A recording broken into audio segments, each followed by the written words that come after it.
উকলি গৈছে আৰু টেট যিখন আমাৰ উত্তীৰ্ণ হোৱাৰ যিখন প্ৰমাণপত্ৰ সেইখন জীৱনজোৰা এক প্ৰমাণপত্ৰ হ'ব বুলি কৈছে কিন্তু বহু লোকে কৈছে যে আমাৰ বয়সে ভটিয়াই গৈছে আমাৰ লগত অন্যায় কৰা হৈছে নতুনকৈ টেট পাতি আমাক এক প্ৰকাৰ প্ৰতাৰণা কৰা হৈছে এই ধৰণৰ কথা বতৰাবোৰ চলিছে গতিকে সেইসকলৰ কি হ'ব তেওঁলোকে যেনেকৈ কৈছে আৰু এচাম লোকে এইটো কথা কৈছে যে আমি BEd পাছ কৰিলোঁ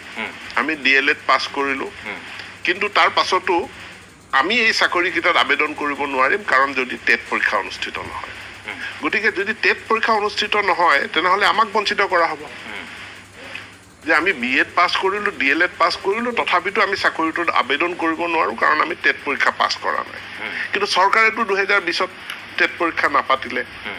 কোভিডৰ কাৰণে গতিকে 2021ত এতিয়া টেট পাতক আৰু বহু সময়ত আমাৰ এই চাকৰি নিযুক্তিৰ প্ৰক্ৰিয়াবিলাক কেছ মোকৰ্দমা হয় লিটিগেশ্যনত গৈ পেলাই সেইটো আবদ্ধ হৈ যায় বন্ধ হৈ যায় কোনে ভোগে তাৰ ফলাফলটো যেতিয়া কোৰ্টত কেছ এটা লাগি এবছৰ দুবছৰ কেছ চলি থাকে ছাত্ৰ ছাত্ৰীসকলে তাৰ ফলাফল তাৰ কুফলটো ভুগিব লগা হয় গতিকে যিহেতু সংবিধানে সকলোকে সমান সুযোগ সুবিধা প্ৰদান কৰিছে গতিকে সেই সমান সুযোগ সুবিধা অপৰচুনিটিটো আমি সকলো কেণ্ডিডেটক দিব লাগিব আৰু তাৰ কাৰণে আমি টেট পৰীক্ষা 2021 চনত পাতিবৰ কাৰণে আমি ঠিক কৰিছোঁ আমাৰ কিমান আসন খালী আছে সেইটোতো সীমিত শিক্ষা বিভাগতে আটাইতকৈ বেছি নিযুক্তি হ'ব সেইটো সঁচা কিন্তু সীমিত তাতকৈ পাছ কৰা টেট পাছ কৰা ছাত্ৰ ছাত্ৰীৰ সংখ্যা যদি বেছি হয় তেতিয়াহ'লে মেৰিট লিষ্টত শেষৰ ফালে থকাখিনি হয়তো তেওঁলোকে হয়তো নিৰ্বাচিত নহ'ব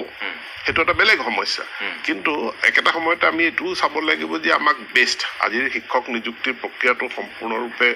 স্বচ্ছ পৰিষ্কাৰ ইয়াত স্বজন তোষণ পিছ দুৱাৰ দুৰ্নীতিৰ কোনো অৱকাশেই নাই গতিকে কোনোবা 12 চনতো পাছ কৰি থোৱা আছে বা 19 চনত পাছ কৰা টেট পৰীক্ষা পাছ কৰা প্ৰাৰ্থীও আছে এইবাৰ নতুনকৈ পাছ কৰা টেট প্ৰাৰ্থীও থাকিব এইটো এটা প্ৰতিযোগিতাৰ মাজতে তেওঁলোকৰ মাজত যিখন মেৰিট লিষ্ট হ'ব তাৰ পৰাই আমি আগৰ যিসকল 19ৰ যিসকল বাদ পৰি গৈছে তেওঁলোককো এই তেওঁলোকেতো আবেদন কৰিব পাৰিব আবেদনটো কৰিব নোৱাৰা কোনো কথা নাই আমাৰ ছেপ্টেম্বৰ মাহতে আমাৰ প্ৰক্ৰিয়াটো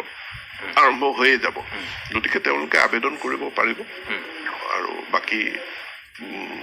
এইটো এটা প্ৰতিযোগিতা বা এইটো এটা প্ৰতিদ্বন্দ্বিতা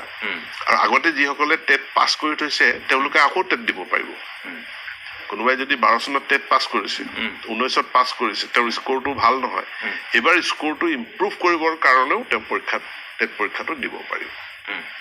কিন্তু ডাঙৰ কথাটো কি হৈছে যে তেওঁলোকৰ ফালৰ পৰা এটা কথা কোৱা হৈছে যে 2012 চনত টেট হোৱাৰ পিছত বহু বছৰ মূৰত 19ত হ'ল টেট